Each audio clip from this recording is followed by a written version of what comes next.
Magandang umaga mga ka-happy hour. Narito ang mga balita para sa MBC TV Network News Update 9 AM edition.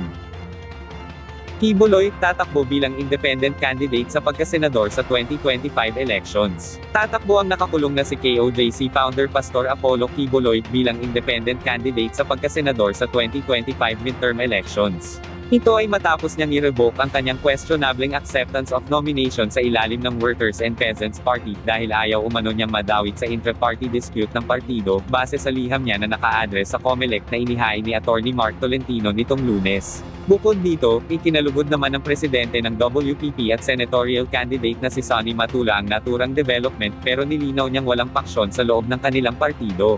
Ang pahayag niya ni Kibuloy na may alitan sa partido ay walang batayan at produkto lang ng kanilang malikot na pampulitikang imahinasyon.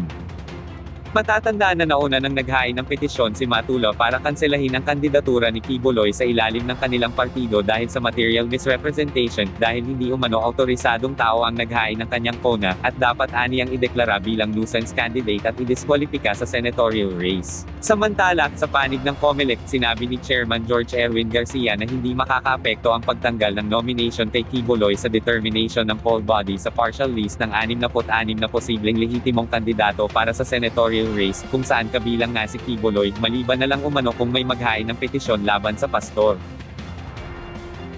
Sa Showbiz Spotted, upcoming TV series na WPS West Philippine Sea Defenders, ipinasilip na.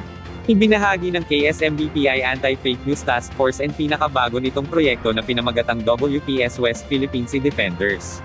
Pinagbibidahan ito nina AJ Rabal, Alger Abrenica, Derek Rabal, Ayane Misola, Diana Menezes, Ali Forbes, Rani Raimundo, Lance Raimundo, Massimo Scofield, Hernilo, Jerica Madrigal, at Mary Trigo.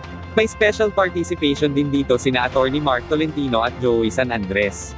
Layo ng series na ito na makatulong sa pagpapalaganap ng kamalayan sa kasalukuyang sitwasyon ng West Philippine Sea at kalabanin ang disinformasyon at fake news na pinapakalat tungkol sa WPS. Ito ay inaabangan ng TV series sa November 4 dito sa DZRH News Television, at Viva One. At yan ang mga balita para sa MBC TV Network News Update 9 AM edition. Abangan ang mga susunod na balitaan mamaya para sa 10 AM edition.